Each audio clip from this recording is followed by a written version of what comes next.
Welcome back to Pete's Backyard Barbecue.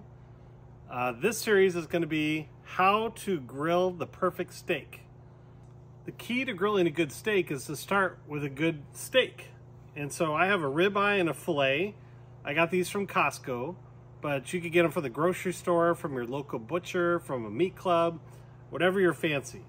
You want to start with some good marble in the ribeye and a nice lean cut thick filet. There's a few ways to prepare your steak. I'm going to do a wet rub here, and then I'm going to do a little olive oil and salt and pepper. I like to start with Stubbs. This is a great beef marinade. You basically get out your Ziploc bag, throw your steak in, put a little of the Stubbs marinade in there.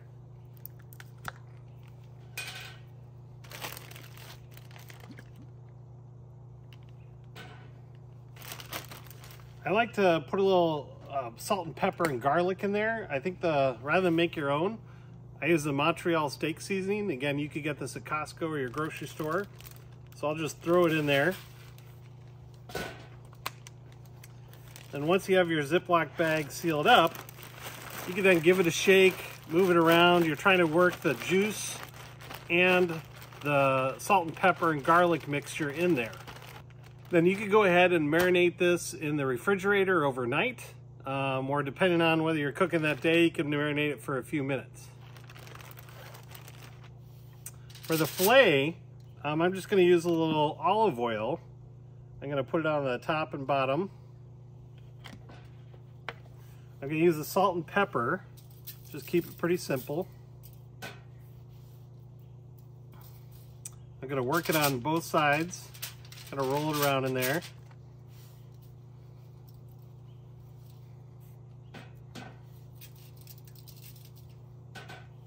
And then we'll go ahead and keep the salt and pepper and ingredients close by as we grill. Now, before we start the grill, I want to create a non-stick surface and some indirect heat. So I'm going to take some pan cooking oil. I'm just going to spray the grill so that way we don't get anything to stick to it. So I have the grill on the side. That's where I'm going to do my searing and hot heat. And I have an indirect plate that you could get on Amazon or a Lodge. We're going to do a cast iron grill to put some butter and finish the meat off on there. All right, so the grill's been warming up. I like to get it between 500 and 550 degrees before we put our steaks on. I'm going to start the steaks on the left side, and we're going to use the 5, 4, 3, 2, 1 method. So we're going to do 5 minutes sear on the left under direct flame, flip it, do 4 minutes, and we're going to transfer it to indirect heat for 3 minutes, flip it, do 2 minutes, and then pull it off and rest it for 1. So let's show you what we got. So we've got our steak that's been marinating, our ribeye, and McCormick's and Stubbs. We're going to go ahead and put that on.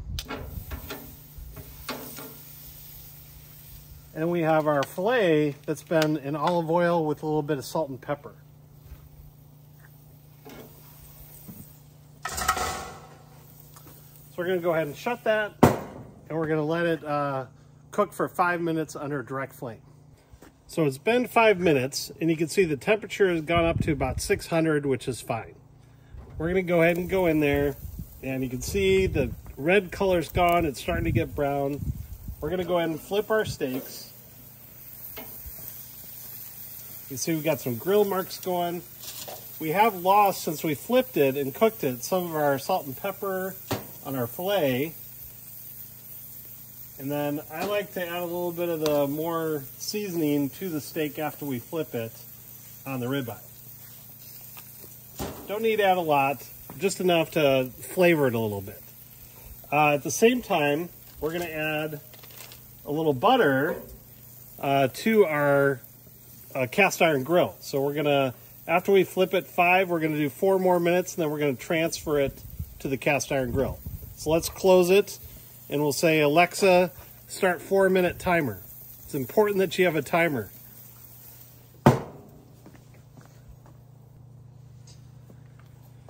Okay, it's been 4 minutes. We're still hovering around the 600 degree mark.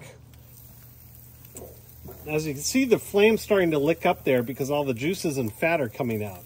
So this is about a good time to transfer it to indirect heat so that way we don't burn the steak. So as you can see, I've got my cast iron over here. I'm going to take my elk gloves. I'm going to kind of swish that butter around. I'm going to transfer my steaks by flipping them. Get them nice and juicy in the butter. Do the same with my ribeye.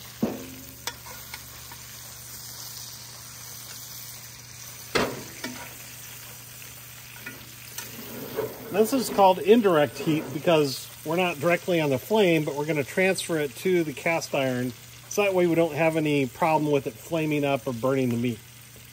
So we're going to close this again and cook for another 3 minutes. So we've done 5, we flipped 4, we've transferred direct heat, and now we're going to do 3. So Alexa, set 3-minute steak timer.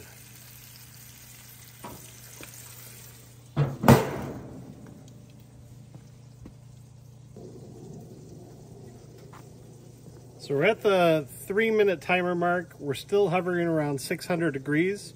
We've done 5 minutes over direct flame, 4 minutes after the flip of direct flame. We've done 3 minutes in the butter and the cast iron. You can see there's no problem of it burning. We're gonna flip it now. You can see we're starting to get a good crust on the outside. And then we're gonna set it for 2 more minutes, and then we'll be ready to pull it off. So Alexa, set steak timer for 2 minutes.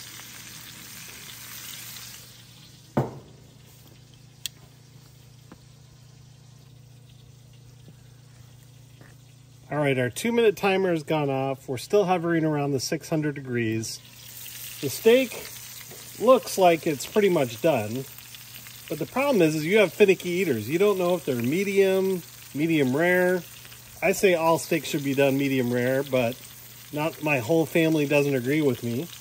And so sometimes I will cheat. We're gonna rest it for a minute, so you wanna pull it off when it's not completely done. But the fillet is a little thicker than the ribeye, but sometimes I do cheat and just take a little bit corner and look inside to make sure it's not completely red. So the ribeye is looking good. I'll take a look at the fillet is actually looking really good as well. So what we're going to do is we're going to pull it off right now and then let it rest for 1 minute.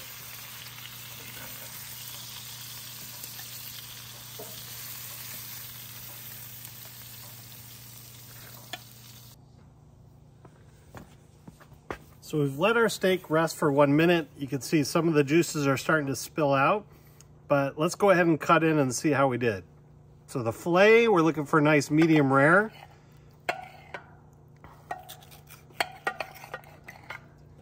You can see that we got some good color, a good medium rare there. Let's take a look at the ribeye. We've got great color in the ribeye. Now the best part, time to eat. This is Pete from Pete's Backyard Barbecue. We just showed you how to grill the perfect steak. We use the 5, 4, 3, 2, 1 method. So looking forward to you subscribing and liking this. And we'll set up additional series on how to grill and smoke some incredible meats. Enjoy, and let's start grilling. So sometimes as you cook your meat, some people might like it a little bit more well done than medium rare. So the trick is you could either always put it back on the grill, or what you can do is cover it and let it rest for another minute or two, checking on it to make sure that it started cooking in its own juices still, and it'll get to a little bit more medium or medium well the longer it rests. That's a little trick of the trade.